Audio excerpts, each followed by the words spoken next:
Hello everyone, and welcome to today's Explainer. Today, we're going to absolutely conquer KSSM Mathematics Form 1, Chapter 9, Basic Polygons. If you've ever felt a little intimidated by geometry, or hey, if you just need a rock-solid revision session before your exams, you are in the exact right place. We're going to break down these concepts step by step and make the whole shebang super easy to understand. So here's our game plan for today. 1. Basics of polygons. 2. All about triangles. 3. All about quadrilaterals. 4. Solving combined polygon problems. And finally, 5. Our Chapter 9 Master Summary. All right, Section 1, Basics of Polygons, Shapes and Diagonals. Let's figure out the foundational building blocks of this entire chapter before we get into the heavy math. So what exactly is a polygon? It's a word we hear all the time in math, right? Well, if we break the word down, poly literally means many, and gon means angle. So a many-angled shape. But we really need to know the strict mathematical definition so we don't get tricked in the exams. Trust me, they love to throw in shapes that look like polygons, but actually aren't. Here is the official definition. A polygon is a closed, two-dimensional shape made entirely of connected straight lines. The crucial thing here is this specific checklist. To be in the Polygon Club, a shape absolutely must be two-dimensional, so perfectly flat. It has to be completely closed, meaning all the lines connect up with zero gaps. And it can only have straight lines connecting the vertices. If it fails even one of these, it's out. Now let's talk about the common mistakes, the fake polygons. Don't worry if it seems tricky at first. Just use that checklist to spot the fakes. Circles? Never polygons because they have a curve. Remember, straight lines only. Open shapes? They fail because the lines don't fully close. And 3D objects, like a cube or a sphere, also out because a true polygon has to be a flat 2D shape.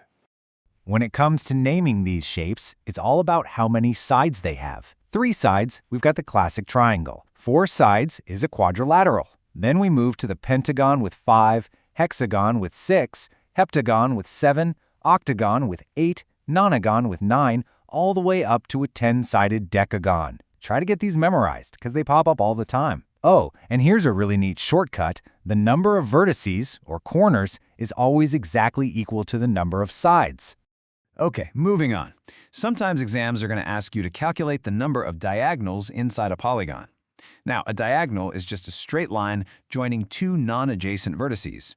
If a question asks you for the diagonals of a 10-sided polygon, a decagon, please do not try to draw it out and count them. Instead, use this golden formula. The number of diagonals equals 1/2 multiplied by n minus 3, where n is the number of sides. So for that 10-sided shape, it's half times 10 times 7. Bam, 35 diagonals. Super quick. Moving right along to Section 2, all about triangles. We are focusing entirely on the simplest polygon of them all.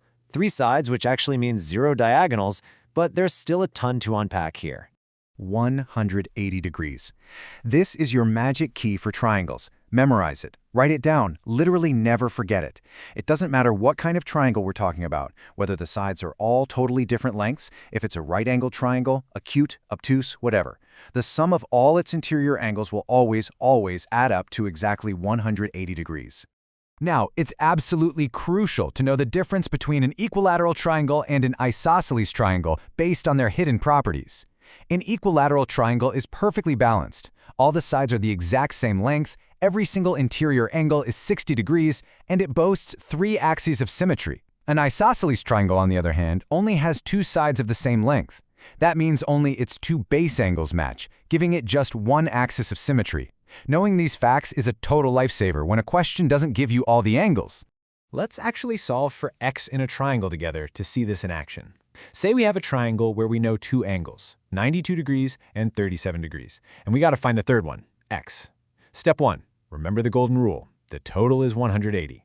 Step 2, add the angles we already know, which gives us 129. Step 3, set up a really simple equation. 129 plus x equals 180. And step 4, just subtract 129 from our magic number, 180. That makes finding x a breeze. It's 51 degrees. Okay, Section 3, all about quadrilaterals. We've got 3-sided shapes down, so let's level up to quads. Quad simply means 4. So quadrilaterals are any polygon with exactly 4 sides. And just like the triangle has its magic number, the quadrilateral has one too.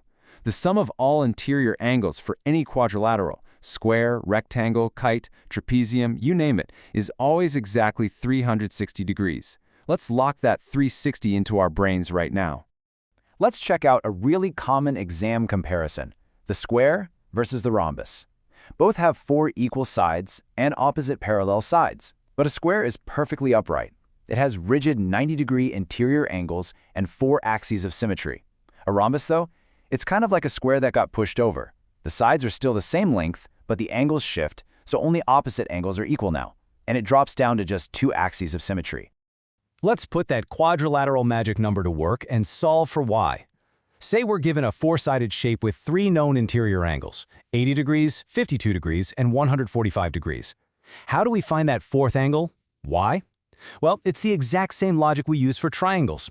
We add up what we have, which gives us 277 degrees. Then we just set up our equation and subtract that 277 from our new constant, 360.